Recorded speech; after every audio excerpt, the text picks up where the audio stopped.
ቅዱስ ዮሐንስ አፈወርቅ ስለ መንግስተ ሰማያት ሲተረጉም ምንድነው የሚለው? ዘአይን ኢርየ ወእዝን ኢሰማ ውስተ ልበ ሰብ ዘይታህልየ፣ አይን ያላየው ጆሮ ያልሰማው እንዲህ ያለች ሀገር ናት። ብርሃኗ የማይደበዝዝ ብርሃኗ ላይን የማይቆረቆር የማትሰለች ከገቡ መውጣት ካገኙ ማጣት መቸገር የሌለባት ክርስቶስ የሚነግስባት ሀገር ናት። እንዴት ያለ ናት አሉት። አሁንም ከዛ ምን አላቸው? አላውቅም። መልስ ምንድነው?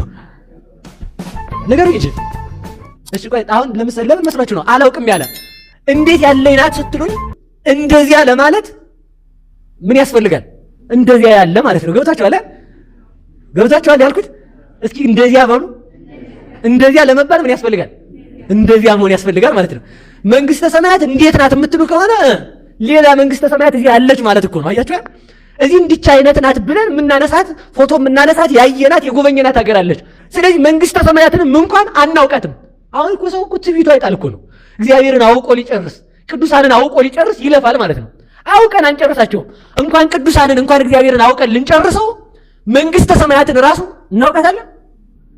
አንተ ብቻ ምንድነው የምንለው? አይን ያላያት ናት። ስናጣ እኮ ነው። ጆሮ ያልሰማት ናት። ሰምቷል እኮ አልሰማም? ጆሮ እንዴ አልሰማም? ወይስ መንግስተ ሰማያት ትገባላችሁ የሚል ቃል አልሰማችሁም እስካሁን? እና እንዴት ጆሮ ያልሰማው ይላል? ምን ማለት መስሏችሁ? እንደሚመጥናት ያልተነገረላት ያችን ሀገር ማስረዳት አይቻልም። አሁን ሰው እኮ ሌላው ይቅርና ሰው ጠላ ጠጥታችኋል አይደል? ጠጥታችሁ ታውቃላችሁ መቼም። ምን ይላል ጠላ? ምን ይላል? ምንድን ነው የሚለው? ጠላማ ራሱ ነው።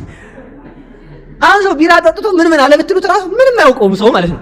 እንኳን ለመንግስተ ሰማያት መግለጫ ይላችሁ እዚህ ላለው ደካማ ነገር መግለጫ የለውም ምንም ነገር። ምክንያቱም እንደዚያ የምንልለት አካል የለም። ስለዚህ ሰው ይላችሁ እንኳን እግዚአብሔርን መግለጫ እንኳን ቅዱሳንን መግለጫ ለአንድ ፍጡር መግለጫ እንኳን ምን የለውም፣ ቃላት ያጥረዋል።